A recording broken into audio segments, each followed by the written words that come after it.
તો લોકસભાનો શંખનાદ ફૂંકાઈ ચૂક્યો છે ત્યારે ગુજરાત ફર્સ્ટની ટીમે ગાંધીનગર લોકસભા મતક્ષેત્રના લોકો સાથે પણ વાતચીત કરી 5 વર્ષમાં વિકાસના કેટલા કામો થયા અને આગામી સમયમાં કેવા કામ થવા જોઈએ તે જાણવાનો પ્રયાસ કર્યો।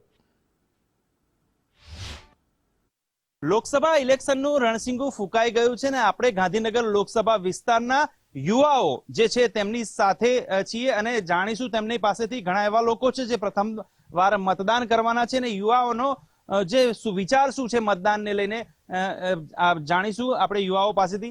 ખાસ તમારી પાસેથી જાણવા માંગીશ કે લોકસભા વિસ્તાર ગાંધીનગરનો આ વિસ્તાર છે। અમિત શાહ અહીંથી સાંસદ રહી ચૂક્યા છે। 5 વર્ષમાં કેવી કામગીરી થઈ, દુનિયામાં દેશનો ભારત દેશનો ડંકો વાગી રહ્યો છે, કેવી રીતે જુઓ છો?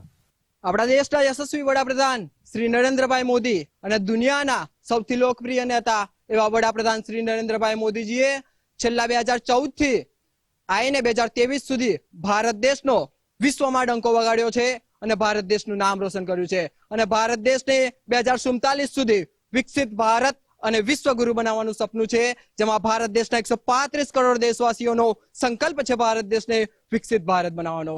આજે આપણા દેશની વાત કરીએ તો આપણો દેશ તમામ ક્ષેત્રે, ચાહે वो एजुकेशन क्षेत्र હોય, ટેકનોલોજી ક્ષેત્ર હોય, એજ્યુકેશન ક્ષેત્ર હોય, ટેકનોલોજી ક્ષેત્ર હોય, વિજ્ઞાન ક્ષેત્ર હોય, કોઈ પણ ક્ષેત્રમાં આજે ભારત દેશ આગળ વધી રહ્યો છે અને 2047 સુધી વિકસિત ભારત એ આપણો ભારત દેશ વિશ્વગુરુ બનવાનો છે।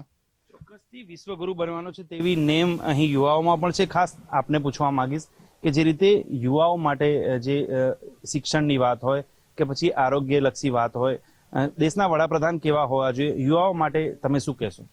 યુવાઓ માટે તો સરકાર બરોબર છે અને કહેશું કે ફેસલા બધા બરોબર છે હેલ્થના લીધે, અને અમુક પાછા કાયદા એમને હારા બનાવ્યા છે, શિક્ષણ નવી નીતિ લાયા છે બરોબર। ખાસ તમને પૂછવા માંગીશ કે જે રીતે દેશમાં વિકાસની વાત કરવામાં આવે તો યુવાઓ માટે વિકાસ કે પછી દેશમાં વિકાસની દ્રષ્ટિએ આપ કેવી રીતે જોવો છો? વડાપ્રધાન કેવા હોવા જોઈએ?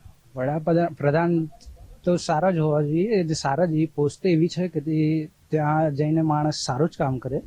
અત્યારે જે સ્ટાર્ટઅપ ઇન્ડિયાનો જે કોન્સેપ્ટ છે ને એ બહુ જ સારું છે, એના કારણે યુવાઓ આગળ આવે, પરંતુ થોડું એવું કે જે કૃષિ ક્ષેત્રે વિકાસ કરવો જોઈએ ને એ થોડો વધારે કરવો જોઈએ, કેમ કે પબ્લિક આટલી છે તો એ વધારે કરવો જોઈએ અને ટેકનોલોજી એના પાછળ યુઝ કરવી જોઈએ। ખાસ મંદિરની વાત કરવામાં આવે તો રામ મંદિર જે બન્યું છે, દરેક નાગરિકનું સપનું હતું કે રામ મંદિર બને, હવે રામ મંદિર બની ગયું છે, કેવી રીતે જુઓ છો આને?